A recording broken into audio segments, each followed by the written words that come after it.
Oi, pessoal. Então, nós vamos iniciar nossa aula aqui de doença hepática gordurosa não alcoólica. Antes de tudo, eu quero fazer aqui um aviso dizendo que o nome da doença ele ainda está em pauta. As sociedades, tanto brasileira quanto americana, europeia, eles discutem muito quanto a esse nome, né, de tentar alterar para um nome doença gordurosa do fígado, doença esteatótica do fígado, são é, novos termos que vêm surgindo, tentando não definir que é uma doença hepática gordurosa. E a doença hepática gordurosa metabólica, que era uma nova nomenclatura, que estava sendo bastante utilizada nos últimos tempos, mas que está assim nesse meio de tentar ser atualizada, tá? Por que eu tô falando isso? Porque daqui para frente pode ser que surjam novos trabalhos, novas fontes que vão já usar nomenclaturas novas, tá? Por que eles fazem isso? Porque é muito específico falar que é só uma doença não alcoólica. Tem diversos outros fatores que influenciam no surgimento dessa doença. Vou falar um pouquinho sobre isso hoje na aula, tá? Apesar disso, a gente sabe que é uma doença super comum, é aquela famosa gordurinha no fígado que nunca é normal, então vamos falar sobre isso. Bom, a doença hepática gordurosa não alcoólica é a presença da esteatose hepática, né? Que eu falei, aquela gordurinha no fígado que muita gente tem, mas nunca é normal, tá? Essa esteatose hepática, ela pode ou não ter inflamação, e quando tem inflamação, pode ou não ter fibrose, tá? Então, vejam bem, essa doença pode ir evoluindo para outras doenças mais graves, tá? Também chamada então de fígado gorduroso não alcoólico, tá? Porque a gente sabe que a doença hepática alcoólica também é uma doença que acumula gordura no fígado, mas a gente tem vários outros fatores que podem levar a isso também. E também é chamado aí de esteatohepatite não alcoólica, que é esse momento da doença em que a gordura está causando uma inflamação, esteatohepatite, né? E pode, então, nesse momento surgir a fibrose, tá? Quando começa a surgir a fibrose, ao longo do tempo, na história natural da doença, vai chegar aquele momento que a fibrose ela é tão importante dentro desse parênquima hepático que vai, então, a gente chama de cirrose, tá? E todas as suas complicações. Nesses casos, não existe nenhuma outra causa secundária de acúmulo de gordura, como o caso do álcool, né, que eu acabei de falar. Então, a esteatohepatite não alcoólica, né, que em inglês a sigla é NASH, Non-Alcoholic Steatohepatitis, né, então NASH é bem mais fácil de falar do que ENA, então a gente acaba usando muito mais no dia a dia, está associado, então, a essa inflamação, que em algum momento ela pode ser indistinguível da hepatite alcoólica, tá? Então a gente tem que ver o contexto que o paciente está inserido, se ele tem esse hábito da ingestão do álcool ou não, tá? A esteatohepatite não alcoólica e a própria esteatose hepática, elas têm muitas semelhanças epidemiológicas e patogênicas. Então, geralmente são pacientes obesos, diabéticos e hiperlipêmicos. Globalmente, a gente tem cerca de 35% da população mundial com esteatose hepática.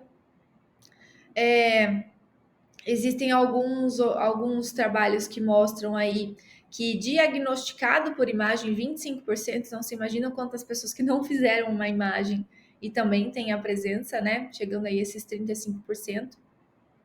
A maior parte desses pacientes ela é diagnosticado entre 40 e 50 anos. Nos Estados Unidos, chegando aí 46% da população com gordura no fígado e 5% com esteatohepatite não alcoólica. 70 a 80% da população obesa apresenta esteatose hepática e esteatohepatite, mas também as pessoas com peso normal, tá? 3% também podem apresentar esteatose e esteatohepatite. Então, é um desafio ainda maior, né, esses pacientes. E dentre os pacientes com diabetes tipo 2, chegando aí 75% dos pacientes. Os obesos mórbidos com diabetes, 50%, e dentre os pacientes que têm alguma dislipidemia, 50%, tá? Então, alteração de colesterol, principalmente HDL baixo e triglicérides alto, tá? A esteatohepatite é a segunda causa mais comum de indicação de transplante hepático, tá? Nos Estados Unidos.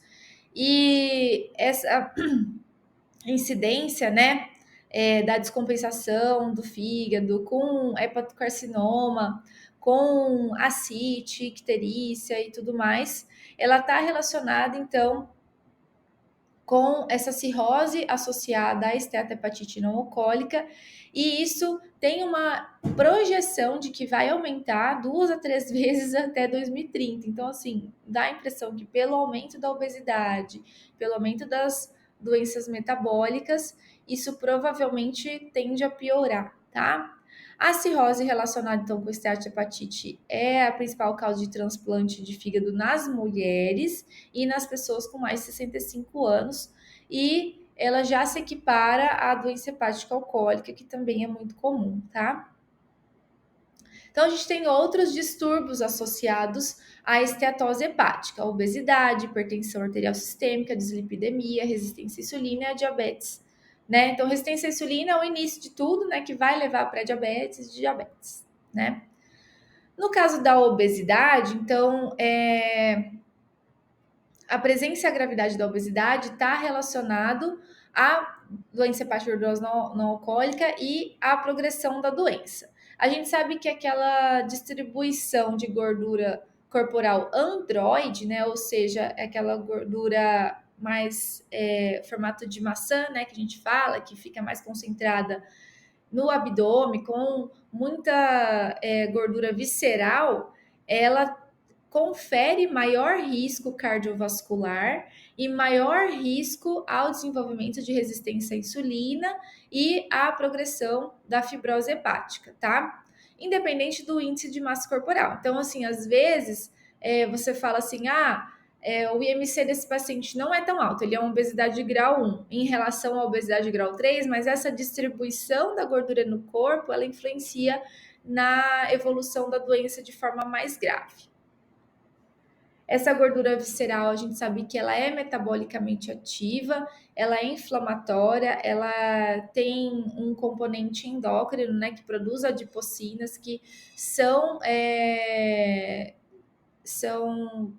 personagens importantes no desenvolvimento aí das doenças cardiovasculares, tá?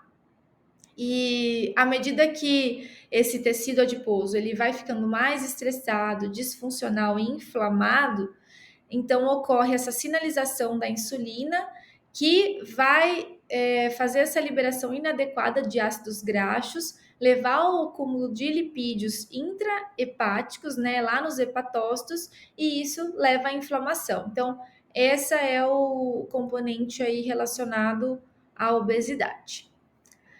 Quanto à hipertensão arterial sistêmica, existe então uma maior incidência de hipertensão nesses pacientes com doença hepática gordurosa não alcoólica, e tem chegando aí taxas de incidência de 6,5 para cada 100 pessoas ano. A hipertensão ela tem sido associada à progressão da fibrose, e não está estabelecido se essa hipertensão promove mecanicamente o desenvolvimento da doença hepática gordurosa ou não alcoólica, ou é o inverso, tá? Mas todos esses fatores metabólicos, a gente não sabe o que veio primeiro, se é o ovo ou se é a galinha. Mas, a princípio, são doenças associadas, tá? A dislipidemia também é muito comum. Os pacientes com doença hepática gordurosa não alcoólica têm 2 vezes mais probabilidade de apresentar alguma alteração no perfil lipídico do que aqueles que não têm a esteatose hepática, tá? E à medida que esses pacientes eles vão evoluindo para a cirrose, existe também o aumento né, do risco para a doença coronariana, para a doença cardiovascular, tá? Mesmo que com a doença grave, né, do fígado, existe aí uma queda nos parâmetros de colesterol, de triglicerídeos, justamente por esse processo metabólico que acontece dentro do fígado, tá? Mas eles não deixam de ter esse risco cardiovascular aumentado. Outras coisas que estão associadas é a apneia obstrutiva do sono, né? Então, relacionado à obesidade especificamente, as doenças cardiovasculares, como doença cardíaca aterosclerótica, insuficiência cardíaca, arritmia, fibrilação atrial, doença coronariana, tá? A doença renal crônica também, por estar associada a esses outros fatores aí, hipertensão, diabetes, pré-diabetes, dislipidemias. E a morte por malignidade não hepática é uma causa comum de morte nesses pacientes com esteatose hepática. Então, assim, a gente chega à conclusão de que provavelmente a esteatose hepática também tem uma ação aí nessa disfunção orgânica, levando às doenças neoplásicas. E quanto à resistência à insulina e à diabetes mellitus, ela é fundamental, aí geralmente é a pedra angular no desenvolvimento da esteatose hepática e da esteatohepatite, tá? O diabetes tipo 2, ele é o fator de risco mais impactante no desenvolvimento e na progressão da doença, tanto para fibrose quanto para hepatocarcinoma, né? Carcinoma hepatocelular, que significa CHC.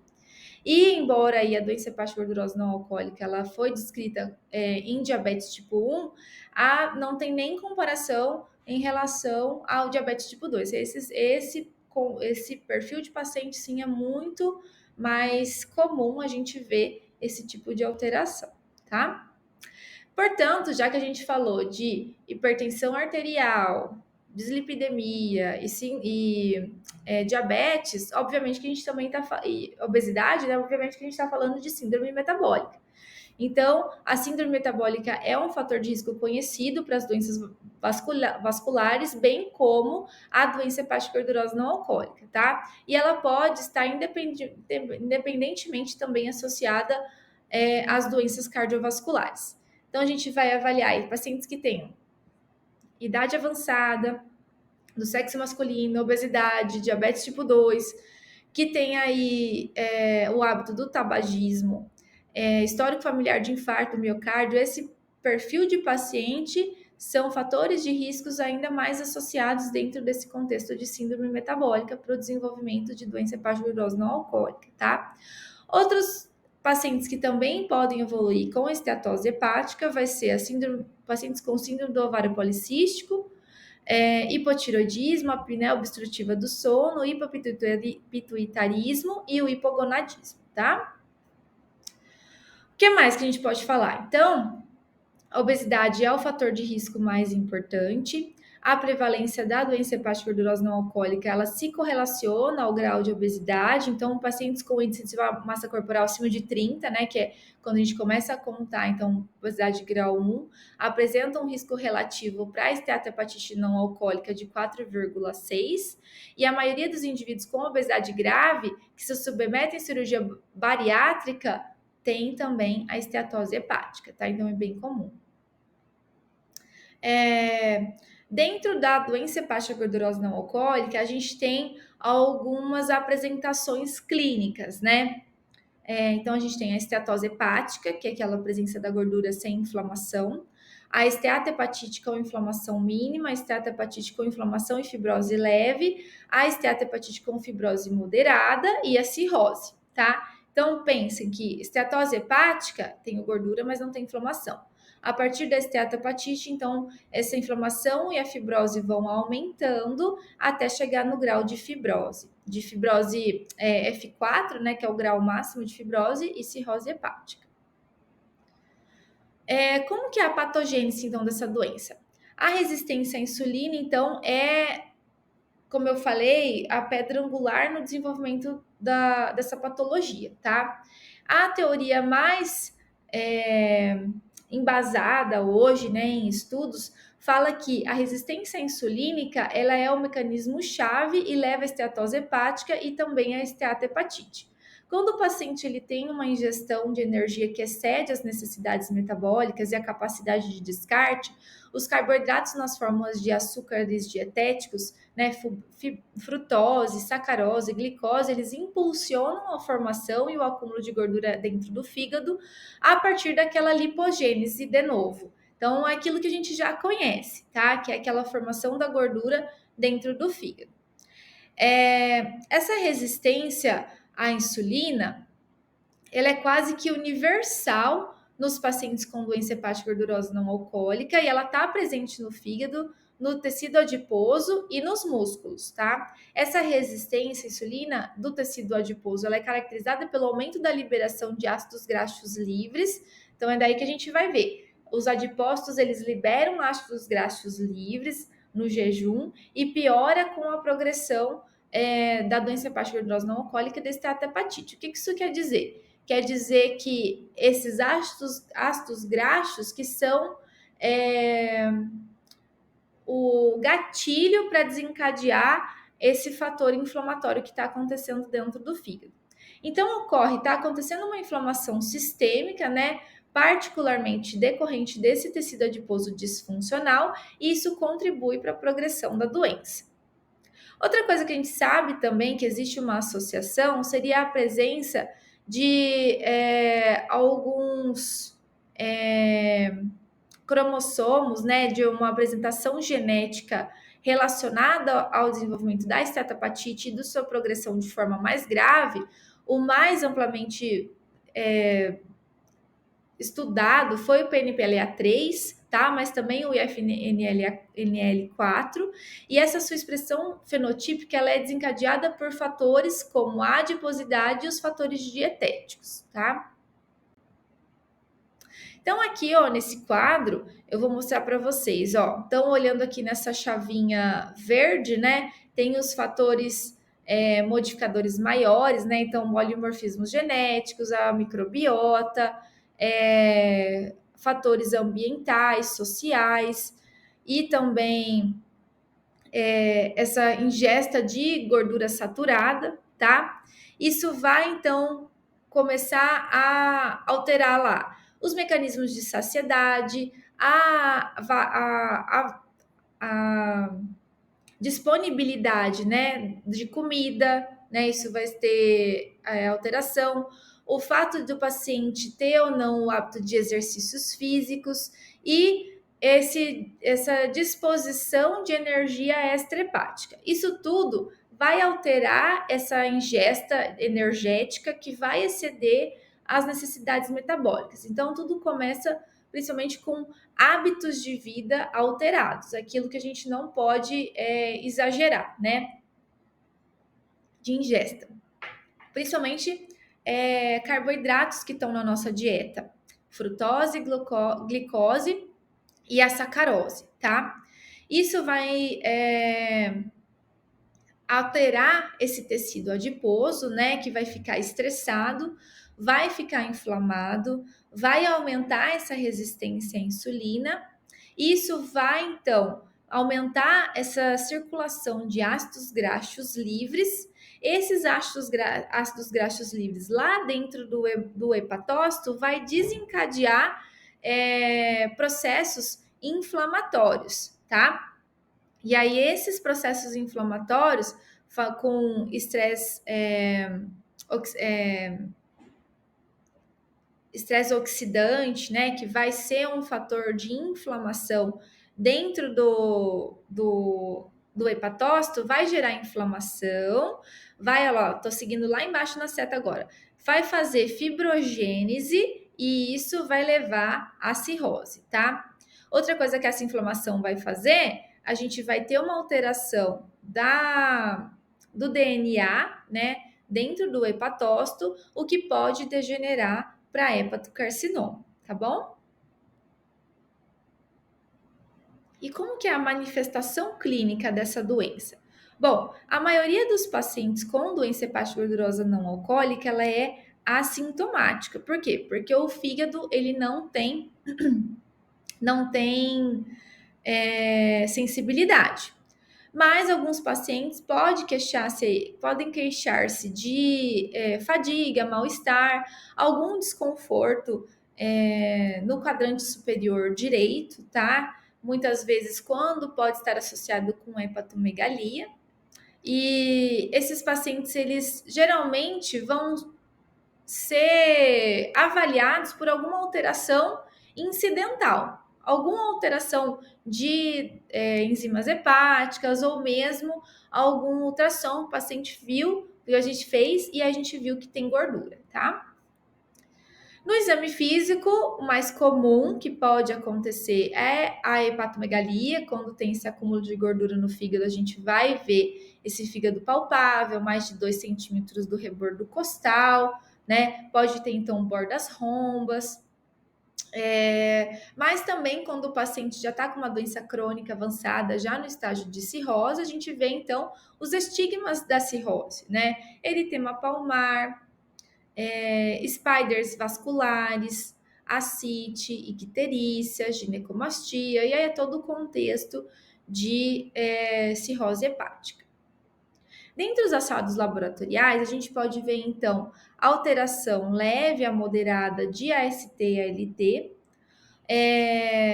Essa alteração das transaminases, ela geralmente não é muito importante, tá? E ela estando alta ou baixa, a gente não consegue excluir que está havendo inflamação, ou seja, que essa esteatose está causando esteatohepatite, tá?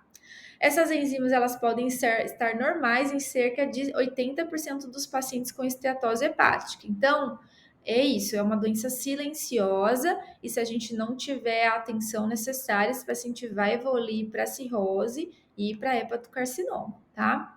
A fosfatase alcalina, em geral, ela tá normal, tá? Mas ela pode estar um pouquinho elevada.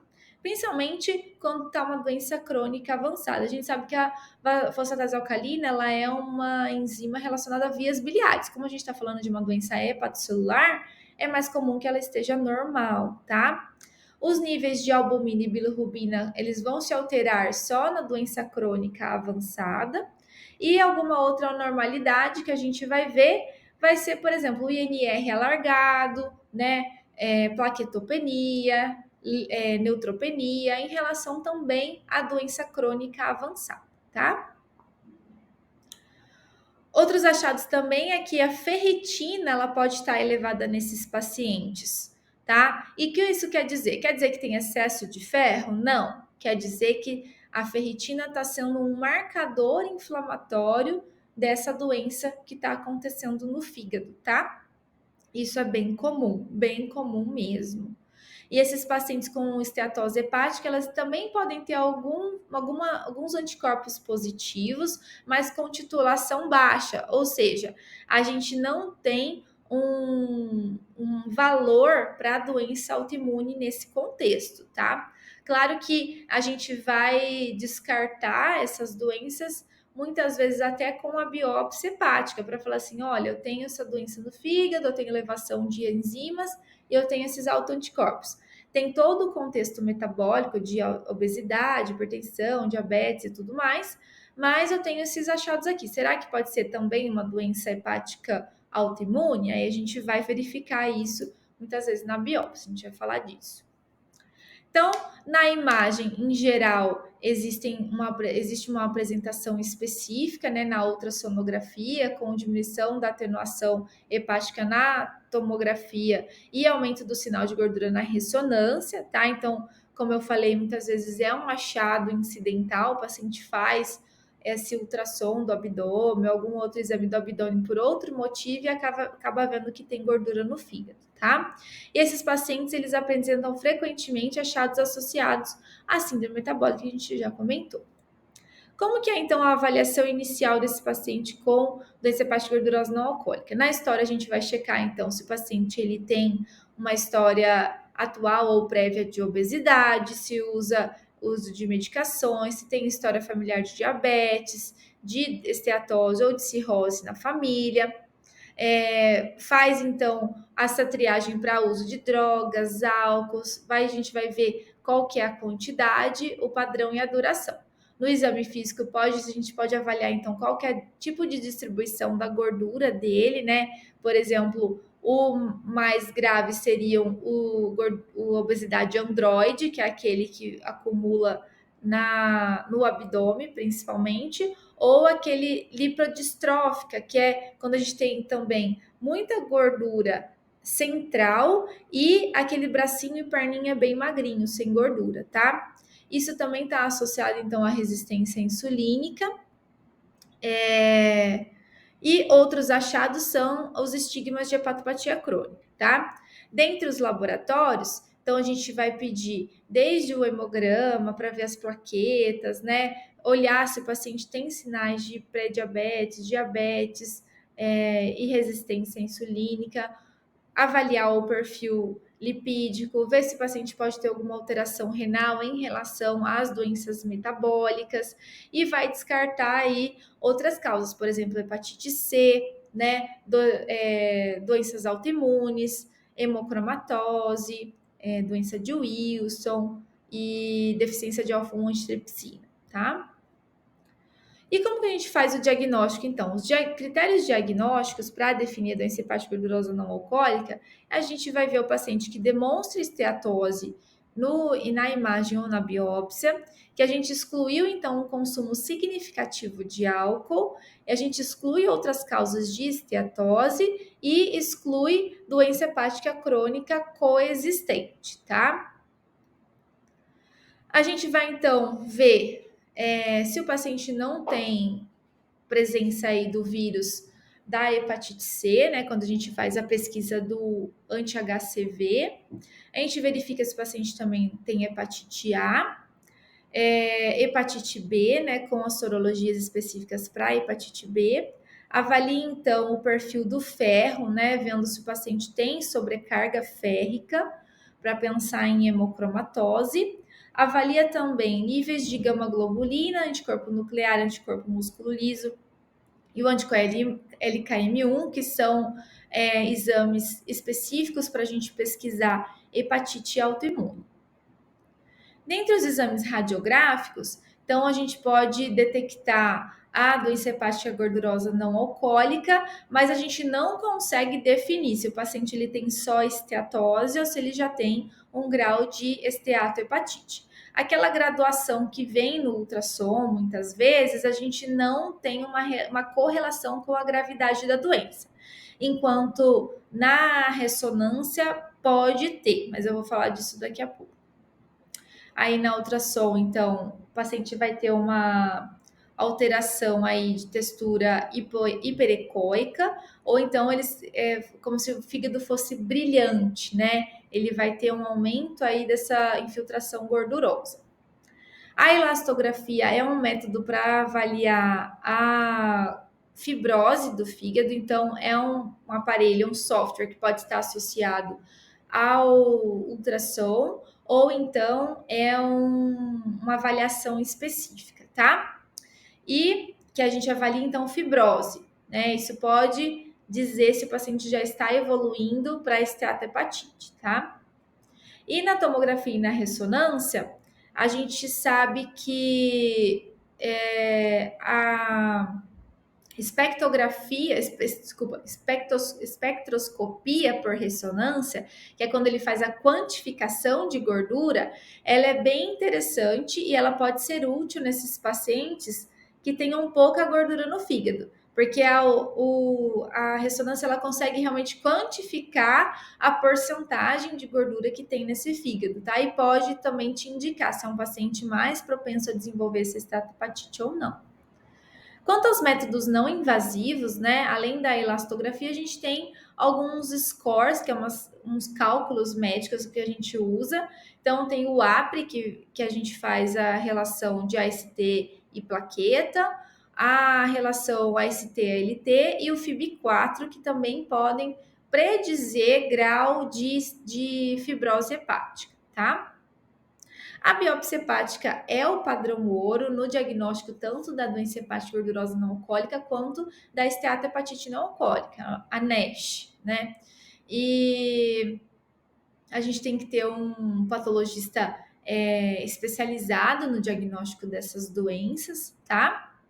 E aí a gente tem que ver qual paciente que vai ter o benefício dessa biópsia, visto que é uma doença, aliás, é um procedimento invasivo. Então, quem a gente vai biopsiar? Se o paciente tem estigmas periféricos de doença hepática crônica, se ele tem esplenomegalia, se ele tem citopenias, então, o paciente tem sinais de que ele tem uma doença crônica avançada, esse paciente ele tem o benefício de fazer a biópsia, tá? Se ele tem uma ferritina elevada, que pode sugerir, então, esteatohepatite e fibrose avançada. Se ele tem mais de 45 anos com obesidade ou diabetes associado, então com todas as outras, né, alterações hepáticas. E se eu estou com dúvida diagnóstica, por exemplo, ele está com aquela titulação baixa de autoanticorpos, eu posso, então, lançar mão dessa biópsia, né, para a gente fazer diagnóstico diferencial ou mesmo avaliar uma sobreposição de doenças. Os achados histológicos, então, é assim. A doença hepática gordurosa não alcoólica, a gente então vai ter tanto só a esteatose quanto a esteatohepatite, né? E aí, o critério é que a gente considera esteatose hepática, então doença hepática gordurosa, quando tem mais de 5% dos hepatócitos esteatóticos, né? E, além disso, os pacientes com doença hepática gordurosa não alcoólica, eles podem apresentar algum grau de deposição hepática de ferro, mas aí cabe ao patologista saber diferenciar se é sobrecarga de ferro mesmo ou não, tá? Existe uma pontuação, que é o NAS. Esse NAS, ele vai até 8 e a gente considera que a pontuação de 5 a 8, ela está intimamente relacionada aos casos de esteatohepatite não alcoólica, tá? Então, aqui, ó, é uma imagem, né? Então, a gente vê esse aqui é o parênquima do fígado, né? Então, cheio de gordurinha no fígado ali, né? Aquelas bolinhas brancas cheias de gordura, tá? Aqui a gente tem a esteatohepatite não alcoólica, que a gente vê, então, aquela infiltração de leucócitos, né? Então, ó, numerosos neutrófilos e células fagocíticas, e aí que a gente vê essa inflamação, tá vendo? Que são esses núcleozinhos mais roxinhos, tá? Aqui a gente vê que essa esteatohepatite, além desse infiltrado inflamatório importante, a gente está vendo já um desenvolvimento de fibrose dentro do fígado. E aqui também, né, mais um quadro de fibrose, que são essas traves aí que estão em azul à esquerda e em marrom à direita, tá? Aqui também tem aquele corpus de Mallory Denk, que também estão presentes na hepatite alcoólica, a gente pode usar como diagnóstico diferencial, tá? E aqui mais uma imagem também relacionada à esteatohepatite não alcoólica com a infiltração neutrofílica e também com a balonização dos hepatócitos, quando ele fica gordinho assim e disforme, tá? Aqui então seria como que é o segmento desse paciente em relação ao segmento ambulatorial, né, desse paciente. Então, na atenção primária, né, quando o paciente ainda não passou com um gastroenterologista ou com um hepatologista, o médico ele pode fazer o FIB4, e aí quando ele tem já um FIB4 alterado, a gente pode, o médico ele pode já encaminhar esse paciente, então o paciente ele tem gordura, né, faz o FIB4, se ele tem um FIB4 alterado, já pode encaminhar para um centro de referência para avaliação, né? E aí a gente vai ver se esse paciente ele tem sinais de esteatohepatite ou não. Então a gente vai olhar ali se ele tem a quantificação, né, da gordura, e aí a gente, se tem os outros achados metabólicos, né, desse paciente. Então, aquele paciente que ele é alto risco, já com hipertensão, diabetes, pré-diabetes, obesidade, a gente vai considerar a biópsia nesses pacientes e vai dar o segmento da seguinte forma: se ele tiver uma fibrose de 0 a 1, a gente pode reavaliar em 2 a 3 anos essa fibrose, se ela progrediu ou não, tá? Em estágio de 2 a 3, então a gente vai fazer essa reavaliação anualmente e já vai iniciar a farmacoterapia. E no F4, né, quando o paciente já tem um grau de fibrose avançado, esse paciente ele é cirrótico, então merece um tratamento específico para cirrose, tá? E quanto ao consumo de álcool, a gente falou tanto, né, que é doença hepática gordurosa não alcoólica. Então, qual que é o padrão para a gente saber se o paciente tem ou não uma ingesta significativa de álcool? Para homens, mais de 21 bebidas por semana, padrão. Para mulheres, mais de 14 bebidas por semana, tá? Então, a gente considera aí que cada bebida tem de 10 a 14 gramas, então é a partir de 210 gramas de álcool puro por semana para homens e a partir de 140 gramas de álcool puro para mulheres, por mais de 2 anos, tá? Então, você vê que não é tanto, eu vou mostrar para vocês da onde que vem essa medida, né? Outra coisa que a gente pode fazer é, se a gente coloca a AST sobre a ALT, e o resultado é maior que 2, ele é mais sugestivo de doença hepática alcoólica. Por exemplo, a ST está 70 e o LT está 30, tá? Agora, se o ST sobre LT é menor do que 1, ele é mais sugestivo para doença hepática gordurosa não alcoólica, tá? Então, por exemplo, um ST de 30 e um LT de 50, tá?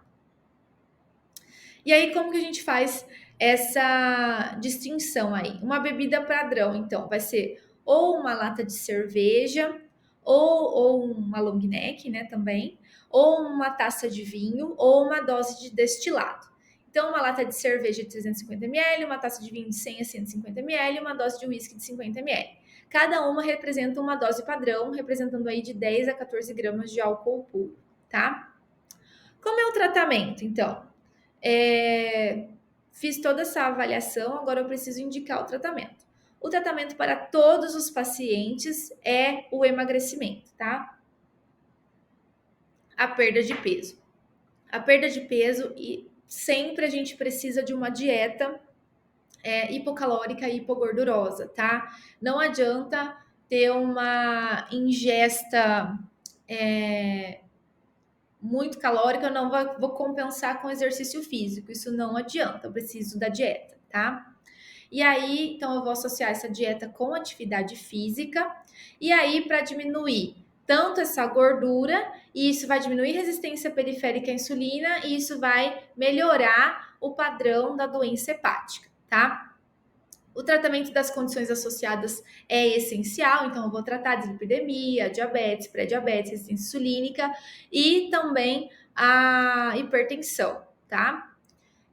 O que a gente pode usar então para tratamento da pré-diabetes e da diabetes e da resistência insulínica? A metformina ela tem a vantagem de melhorar esse padrão metabólico, mas ela não tem uma ação direta no fígado, enquanto a pioglitazona é um hipoglicemiante excelente que também tem uma ação de melhora hepática na biópsia, tá? Então a gente pode avaliar esse paciente que ele precisa, ele tem uma urgência maior, ele tem uma doença, uma esteatopatite mais grave, né? Então eu posso já lançar mão da pioglitazona, tá?